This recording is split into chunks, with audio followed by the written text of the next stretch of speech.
Hey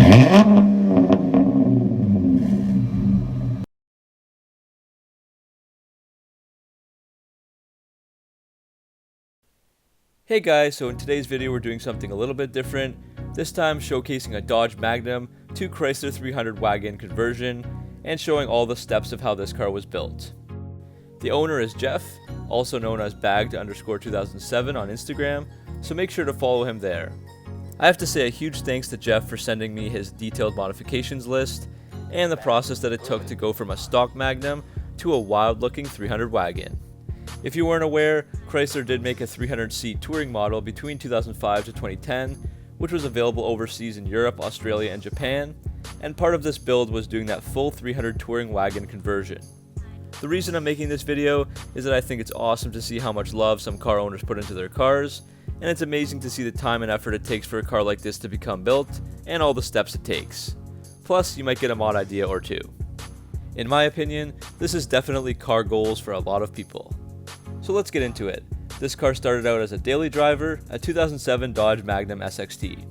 It had the 3.5-liter V6 engine and was painted in steel blue color. The mod he had right from the start was a Diablo Sport in-tune tuner. So now I'll go into all the details about all the mods in the conversion, using different stages to outline basically what was done to the car at different points. So every stage there was a bunch of new stuff added. His first stage of mods was some of your more basic stuff. So we got rid of the stock chrome wheels and replaced them with Magnum SRT wheels. The windows were tinted and the headlights were changed to a black housing with flash tech halo lights installed in there.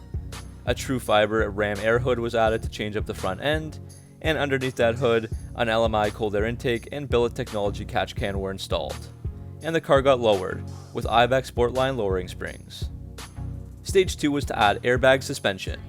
He runs KW V2 coilovers, UAS bags and brackets, AccuAir VU4 manifold, Slam Specialties MC2 controller, 2 Air Zenith compressors, a 5-gallon airlift tank, and dual water traps. That got the car real low and gave it a great looking stance, and he also switched to an AFE air intake to work with the ram air hood. Now let's move on to stage 3. As you can see, he swapped the front end and replaced it with a 300 SRT bumper. The grille was also modified, the hood was wrapped in carbon fiber, and headlights and fog lights were tinted and fitted with LED Concepts RGB halos. The wheels got changed as well to 22 by 9 inch Velocity VW12 rims. As for under the hood, everything got totally customized.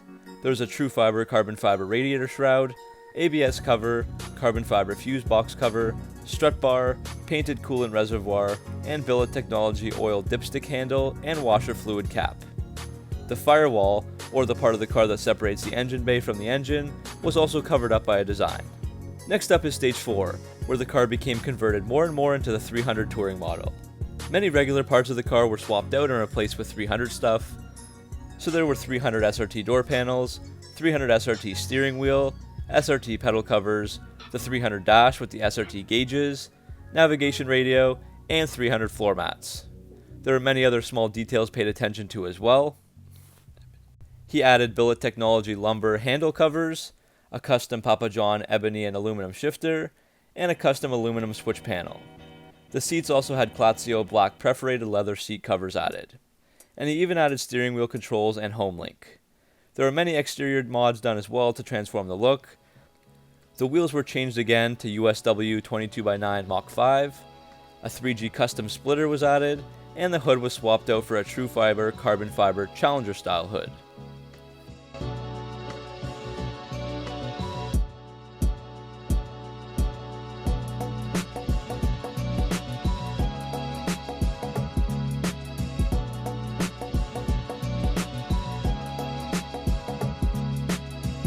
Stage 5 covers some more mods that were done under the hood.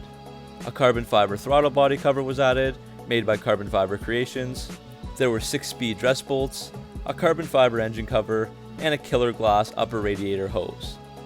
The big mod though was the tidal wave supercharger, which typically adds 100 or more horsepower to the rear wheels.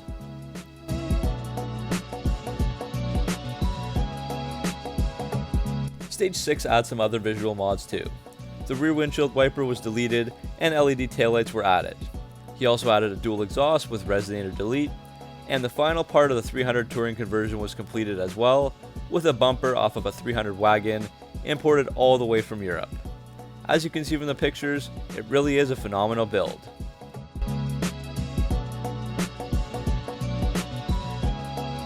But wait, we aren't done just yet.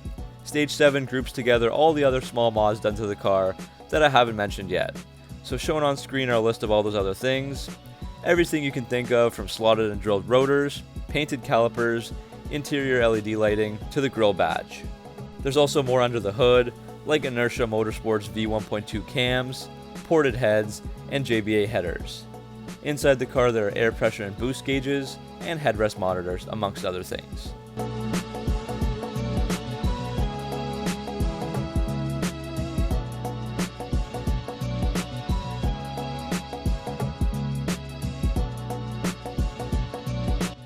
So after all of that, we have the build of this awesome car, from the stock 2007 Magnum V6 to a super modified looking Chrysler 300 wagon with a lot more horsepower and visuals to match. Jeff says he has basically touched every single panel of the car, and I think we can all appreciate his amazing car build and all the time, effort, and dedication it took to go through this transformation and really make this car his own. Super unique. I know that this video was something a little bit different than normal, but hopefully you guys enjoyed it. Thanks again to Jeff for all the information, and make sure to follow him on Instagram, username bagged_2007. Leave a like, subscribe for more Mopar videos, and thanks for watching.